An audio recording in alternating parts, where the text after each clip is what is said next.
j'ai le plaisir aujourd'hui d'être avec François de Riche à 30 ans. Salut Laure. Tu vas bien? Yes. Bon, on se retrouve à Paris cette fois-ci, ouais. Ça change du soleil. Il fait un peu plus frais, voilà, il a mis son pull. Du coup François, j'avais une question pour toi. Dis-moi tout. Donc Riche à 30 ans, c'est ton blog. Ouais, c'est ça. Et qu'est-ce qui t'a motivé à investir dès ton plus jeune âge? Une très bonne question. Donc, alors, j'ai 26 ans aujourd'hui. J'ai commencé à investir vers 18-19 ans. Une fois que j'étais sorti du lycée, en fait, en commençant mes études supérieures. Alors, je vais faire l'histoire courte, mais je vais quand même rentrer depuis le début. C'est-à-dire que c'est vraiment un livre en particulier qui m'a fait avoir un déclic. Donc, c'est quand même important dans l'histoire. C'est le fondement de pourquoi j'ai investi. Donc c'est un livre de Robert Kiyosaki, donc Père riche, Père pauvre. Ok. Au final, qu'on vous conseille de lire, évidemment. D'ailleurs. C'est évidemment, mais c'est très important parce que ça m'a permis d'avoir une autre vision de la vie, tout simplement, et ça a mis une petite graine dans mon esprit. Mais ça peut paraître vraiment bête, mais au final, la question de pourquoi j'ai fait tout ça sur ces dernières années, c'est à cause de ce livre au final. D'accord, c'est ce qui t'a donné l'envie d'investir. À 18 ans, je ne sais plus du tout pourquoi je l'ai lu en plus. Pourquoi ce livre est arrivé à moi, et ça sera le mystère de ma vie, je n'arrive pas à me rappeler.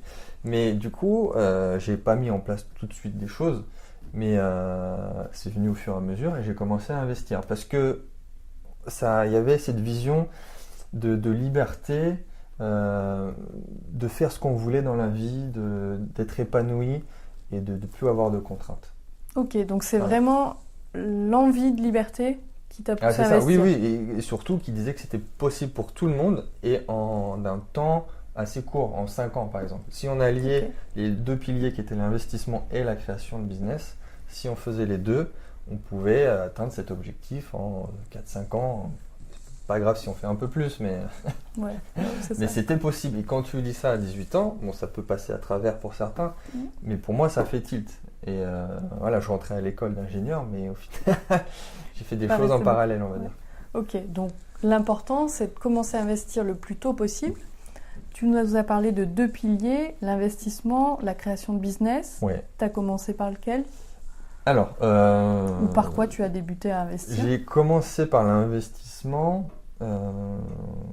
Alors normalement l'investissement ça vient dans un second temps, ça va être quand même en parallèle de ce qui nous fait gagner de l'argent parce que c'est le cash qu'on va remettre pour investir.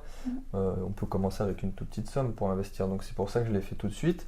Ceci dit, ce qui m'a fait avoir gagné de l'argent, c'est la création d'entreprise. Alors, je pense qu'on partage le point de vue, c'est par là aussi que j'ai commencé. Alors de ma situation, moi dans mon école d'ingénieur, il y avait des projets de start-up, il y en a très peu qui allaient jusqu'au bout, mais moi je suis allé au final dans un incubateur, j'étais encore à l'école. D'accord. Donc je l'ai jamais dit en plus, je crois pas que je l'ai dit en plus. Bon, voilà, ça et sera du le coup, voilà, j'ai créé une start-up avec mon ami Alexandre, s'il voit cette vidéo, sur les impressions 3D, les imprimantes 3D. À l'époque, c'était encore très nouveau, donc en 2013-2014. Donc ça a allié à la fois mon désir d'entrepreneuriat et le côté ingénierie. Ok. Donc ça c'était mes prémices on va dire de la création d'entreprise. Après j'ai continué par moi-même en parallèle sur internet, sur des autres business, mais ça c'est différent et le cash que je gagnais je réinvestissais tout. Ok, voilà. D'accord. Tout simplement. Super. Donc oser se lancer. En principe, effectivement, la création de business, c'est souvent le levier pour pouvoir investir sur d'autres supports. Personnellement, c'est ce que j'ai fait. À peine 25 ans, j'ai créé ma société. Et du coup, cette société-là m'a permis d'investir dans l'immobilier, dans la bourse et dans plein d'autres choses, de racheter d'autres sociétés. Est-ce que tu aurais un conseil pour terminer cette vidéo ? Quelque chose que tu voudrais partager ? Il y a quelque chose qui me vient à l'esprit tout de suite. J'ai souvent la remarque, et vu que c'est une idée fausse, je voudrais en parler, c'est que beaucoup de personnes se disent que juste en investissant, ils vont atteindre la liberté financière. Alors je leur dis oui, mais à 65 ans, c'est peut-être pas l'objectif. Parce que oui, on peut juste investir, être sur du 8-10%, mais ça va être compliqué justement d'avoir ce créneau de 5 ans pour avoir cet objectif.